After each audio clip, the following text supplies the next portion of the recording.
তাই এই দেশে প্রধানমন্ত্রী নির্বাচন করতে চাই, মাননীয় তত্ত্বাবধায়ক সরকারের প্রধান উপদেষ্টা ইউনূস আমার মার্কা দিবেন বেগুন, আমি প্রধানমন্ত্রী নির্বাচন করব বাংলাদেশে।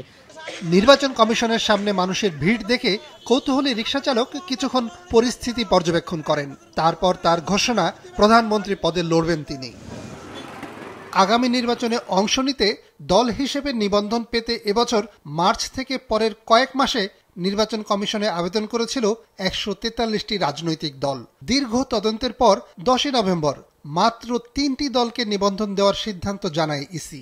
সমাজতান্ত্রিক দল মার্ক্সবাদী, বাংলাদেশ আম জনগণ পার্টি এবং জাতীয় নাগরিক পার্টি এনসিপি।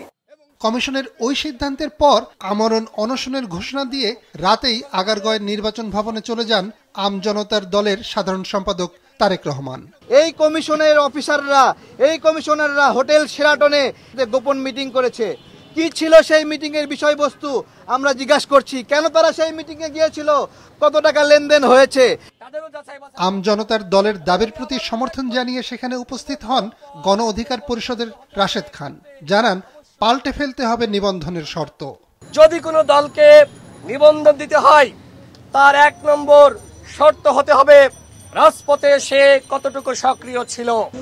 নিবন্ধনের আবেদন করা আরও কয়েকটি দলের প্রতিনিধিরা নির্বাচন ভবনের সামনে জড়ো হয়ে নিজেদের দাবির পক্ষে কথা বলছেন। এসব দলের কার্যক্রম নিয়ে এর আগে সংবাদ প্রচার করেছিল মাছরাঙা টেলিভিশন।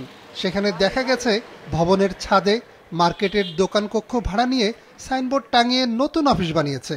তবে এখন তাদের দাবি, সারা দেশেই তাদের কার্যক্রম রয়েছে। প্রত্যেকটা ক্রাইটেরিয়া ফুলফিল করার পরেও নির্বাচন কমিশন আমাদেরকে অদৃশ্য কারণে নিবন্ধন দিচ্ছে না। বান্ডিল দেখে যদি আপনারা মূল্যায়ন করেন যে এদের এত বড় বান্ডিল আর তাদেরকে নিবন্ধন দিয়ে দেন, তাহলে তো ভুল, এটা যাচাই করতে হবে। ২০০৮ সাল থেকে নিবন্ধন পদ্ধতি চালু হয়। কমিশন নিবন্ধন না দিলেও সে সময় বেশ কয়েকটি দল আদালতের শরণাপন্ন হয়ে নিবন্ধন পায়। নতুন ৩টি ছাড়া এ পর্যন্ত দেশে নিবন্ধিত রাজনৈতিক দলের সংখ্যা ৫৪টি। নিয়াজ মোর্শেদ, মাছরাঙা নিউজ শো।